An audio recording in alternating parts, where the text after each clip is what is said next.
Hello and welcome back to Eyes on Carnivore. My name is Sean. Recently, I was looking through my Facebook feed and found this post.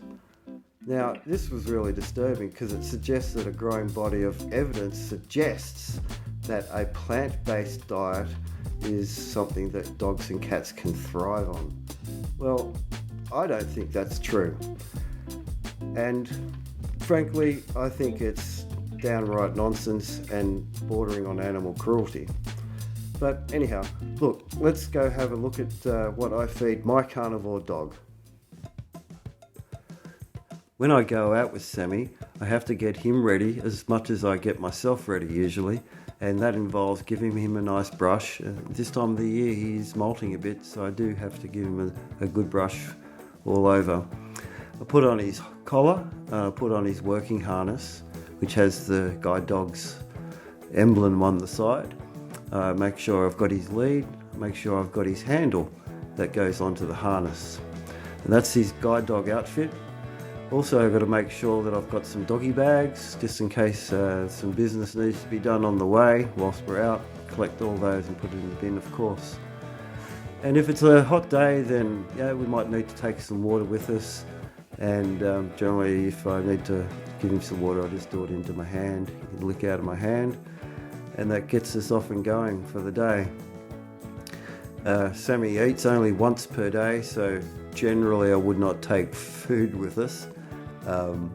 But here we are today. We're going to go for a shop, and let's find out what type of dog food that we're going to get for this lucky boy. So we're off to to go buy some dog food for Sammy here. His carnivore diet requires good, and we've got kangaroo and beef directly from off we go.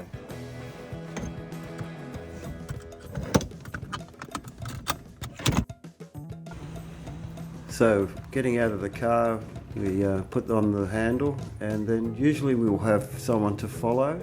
One of the guide dog's commands are follow, and he does that pretty good really. So we're going into the shop, and once in the shop we're going to let him try to find where the food is.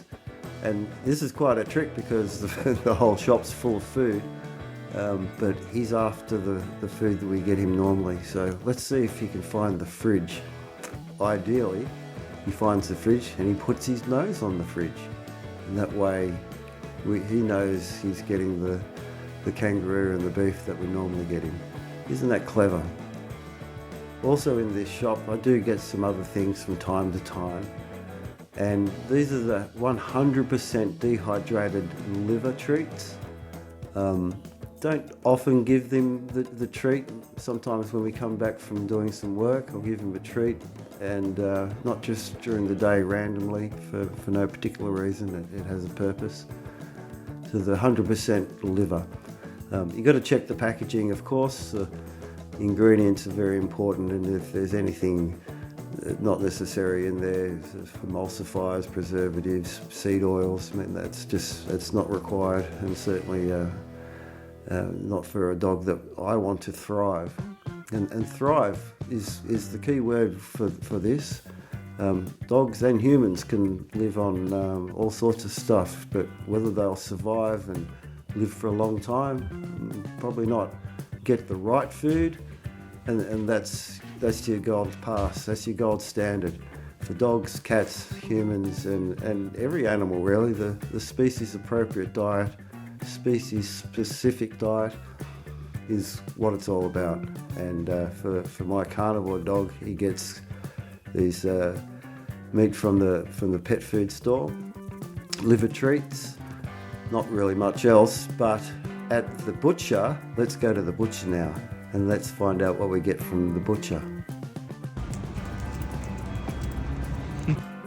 Here we are at Morpeth Butchery. Now this is owned by the farmer. His farm is named Capsali Farm, and I think we're going to get some chicken frames today and some lamb's necks, if they have any in stock. Would that be great? Sammy's enjoying this part of the trip because he knows he's going to get something from the butcher.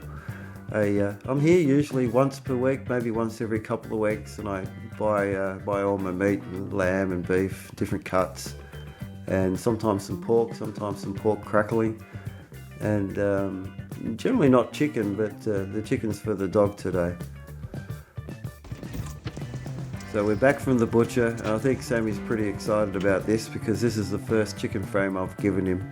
And so here on the left we have Sammy with his chicken frame, and a couple other feeds before. I've got him with bone, and another time we fed him kangaroo, egg and sardines. And as you can tell, he really loves all of this stuff. Sammy is guaranteed to thrive on this stuff. And if you've heard me say raw meaty bones before, that saying is inspired by Dr Tom Lonsdale. He's someone that I've recently come across. I've been reading his book and I've finished the book. It's called Multi-Billion-Dollar Pet Food Fraud Hiding in Plain Sight. That's a really good book. It's on audiobooks, paperback as well. And there's another book that Tom's done. It's called Raw Meaty Bones.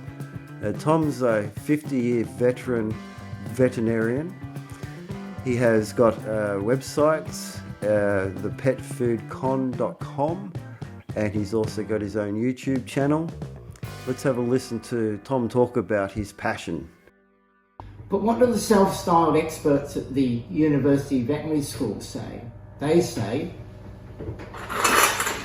feed the doom nuggets, or feed the sludge out of the can made by their sponsor. These days, alas, instead of things getting better, they stay the same or get worse because there's a mob, the buffers, born-again raw feeders, who declare that you've got to feed this sort of slime mixed with vegetables and fruit. Don't any of them know the dentition of the carnivore requires that they rip and tear and chew at every meal? So I'm still in the midst of reading the book Raw Meaty Bones. It's an audio book, and it's also really clever. Chapter 3 has some very technical medical information, but I'm assured that chapter 14 is definitely worth the wait. So I'm looking forward to reading up to chapter 14. Now, I've been in touch with Dr Lonsdale, and he has agreed to come on to the show, so I look forward to having a chat with Tom in the future. And just a quick update. Today I was contacted by the hospital. They're ready for me to have the cataract operation in 3 days' time. And as with the last cataract operation, I did not expect to get any particular improvements, but fingers crossed. Let's hope I get some improvement out of this. Please, if you like this content, please like and subscribe and hit the notification bell. Leave me a comment, tell me what you think. It really helps out the algorithm. And as you probably are aware, carnivores are being shadow banned. So please support this grassroots movement. It's up to us to get the message out there. Thank you.